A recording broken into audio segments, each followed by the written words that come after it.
देहिया हजरा बात नहीं आई देहिया धन भइल जानू जसही के बारी बन भइल पके दरसन चीज चिकन मन पसन भइल जानू जसही के बारी बन भइल पके दरसन चीज चिकन मन पसन भइल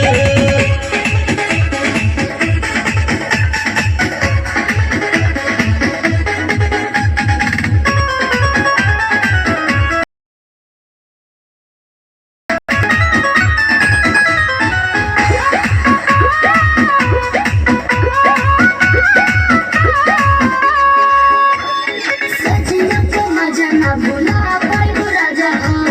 ऐसा चीज खाइला गोने के रतिया जोड़ा गल छतिया गोदन रात बस गइला नैनन के नैनन से टकरार हो गई दिल पे हुकूमत तोहरे सरकार हो गई यादगार पहिले मिलन भइल जानू जसही केवाड़ी बन भइल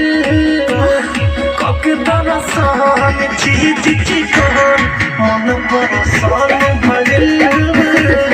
जानू जसही केवाड़ी बन भइल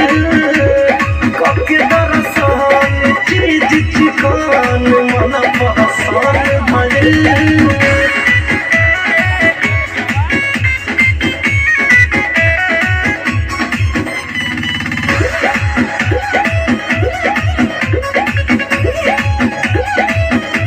अब तो खेल नहीं कटरे करतिया ऐसा तो आदत धरैला पढ़निया लिखनी कई पर कहाँ सिखनी तू ही तो गुरमुख करैला